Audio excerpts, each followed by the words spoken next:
एक मिनट भाई, एक मिनट। ऊपर जाने से पहले एक बार ये ज़रूर सुनिए, अल्लाह और भगवान में क्या अंतर है? अल्लाह और भगवान में क्या अंतर है या एक ही है? नहीं, अलग अलग हैं। अलग अलग ये है कि भगवान जो हैं वो 5 अक्षरों से मिलकर बने हैं, भगवान। हम प्रकृति को ही भगवान मानते हैं। भगवान मतलब ब्रह्म, ब्रह्म मतलब ईश्वर, जिन्हें राम और कृष्ण और नारायण कहते हैं। भा मतलब भूमि, गा मतलब गगन, वा मतलब वायु, वा मतलब अग्नि, ना मतलब नीर। ये प्रकृति को ही हम भगवान मानते हैं। हम सब में ईश्वर का दर्शन करते हैं। हमारे भगवान सब में रहते, इसलिए हम पीपल की पूजा करते, तुलसी की पूजा करते, समुद्र की पूजा करते, नदियों की पूजा करते, पत्थर की भी पूजा करते हैं, क्योंकि हम अपने ईश्वर को सब में देखते हैं, जबकि वो लोग अपना भगवान सब में नहीं देखते हैं। वो अपने अल्लाह को सब में नहीं देखते, हमारे ईश्वर को हम सब में देखते हैं। ठीक है, तो अंतर ये है कि कहाँ राजा भोज और कहाँ गंगू तेली। अच्छा, थोड़ा अल्लाह का भी बताइए। हैं? अल्लाह का भी बताइए। वही तो बता रहे थे, हैं?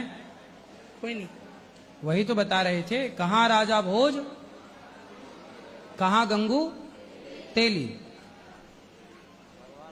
देखिए, ये जमीन, ये आसमान, ये हवा, ये पानी, ये आग, इन सब को मुसलमान भगवान का मानता है, मगर इनको भगवान नहीं मानता।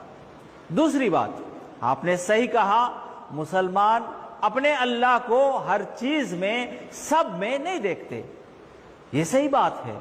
मुसलमान हर चीज अल्लाह के कुदरत में है मानते हैं, मगर हर चीज में अल्लाह है ये नहीं मानते। हर चीज अल्लाह के कब्जे में है।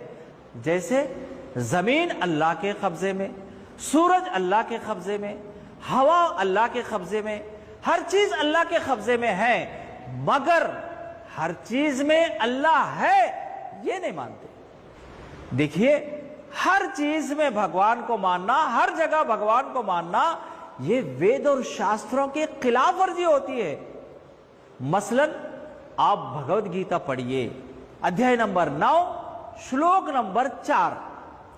मया तदमिदम सर्वम जगदव्यक्तम मूर्तिनामस्सानि सर्वभूतानि न चाहम तेष्वस्थितिः।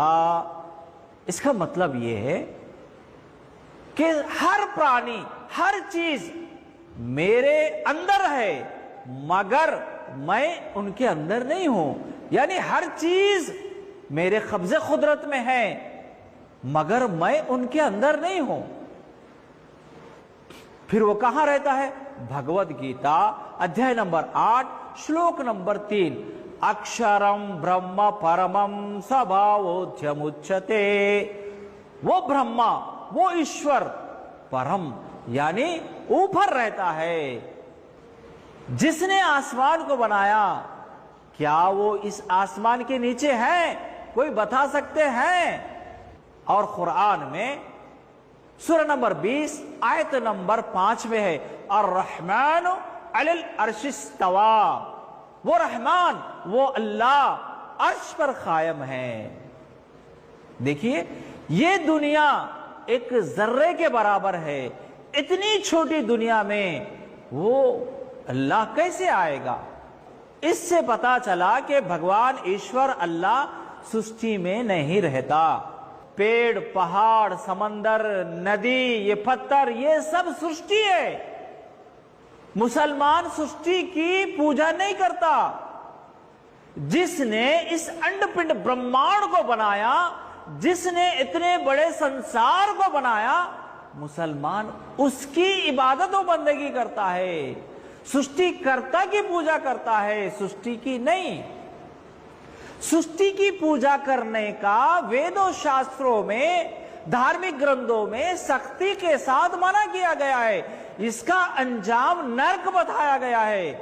मसलन यजुर्वेद अध्याय नंबर 40 मंत्र नंबर 9, अंधात्मा प्रविशन्ति असंभूति मुपासते ततो बोय इवते तमोय उसंभूत्याग्रतः।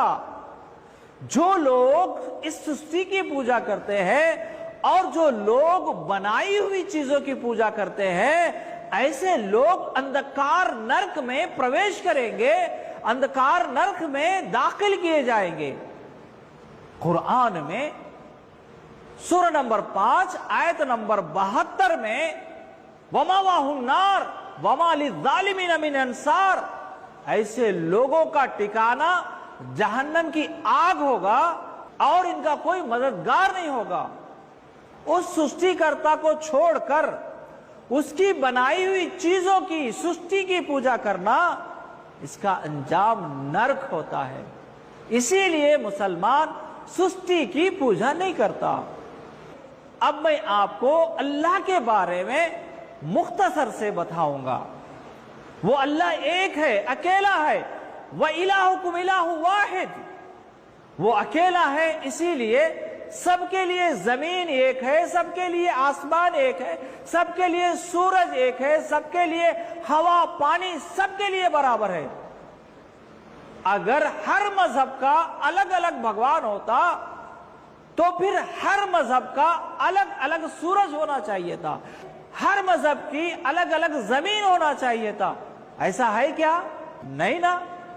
تو اس سے پتا چلا کہ وہ بھگوان، وہ ایشور اللہ ایک ہے، ایکم برہمم دوتیایا ناستنن، وہ برہما، وہ ایشور اللہ ایک ہے، دوسرا نہیں ہے، اور وہ بے نیاز ہے، سب کو اس کی ضرورت ہے مگر اس کو کسی کی ضرورت نہیں ہے، اور نہ اس کو اونگ آتی ہے نہ نیند آتی ہے۔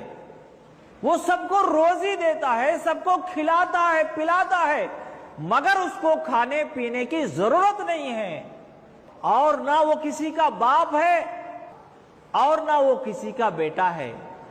وہی زندگی دیتا ہے، وہی موت دیتا ہے، وہی دوبارہ زندہ کر کے انسانوں کی زندگی کا حساب لیتا ہے، اور وہی ایک پانی کے خطرے سے ماں کے پیٹ کے اندر انسانوں کو بناتا ہے، اور وہی آسمان سے بارش برساتا ہے اور زمین سے اناج نکالتا ہے۔ اسی کو مسلمان اپنا رب مانتے ہیں، اپنا اللہ مانتے ہیں، اور صرف اسی کی عبادت و بندگی کرتے ہیں۔ یہ ہے اللہ کے بارے میں مختصر سا تعارف۔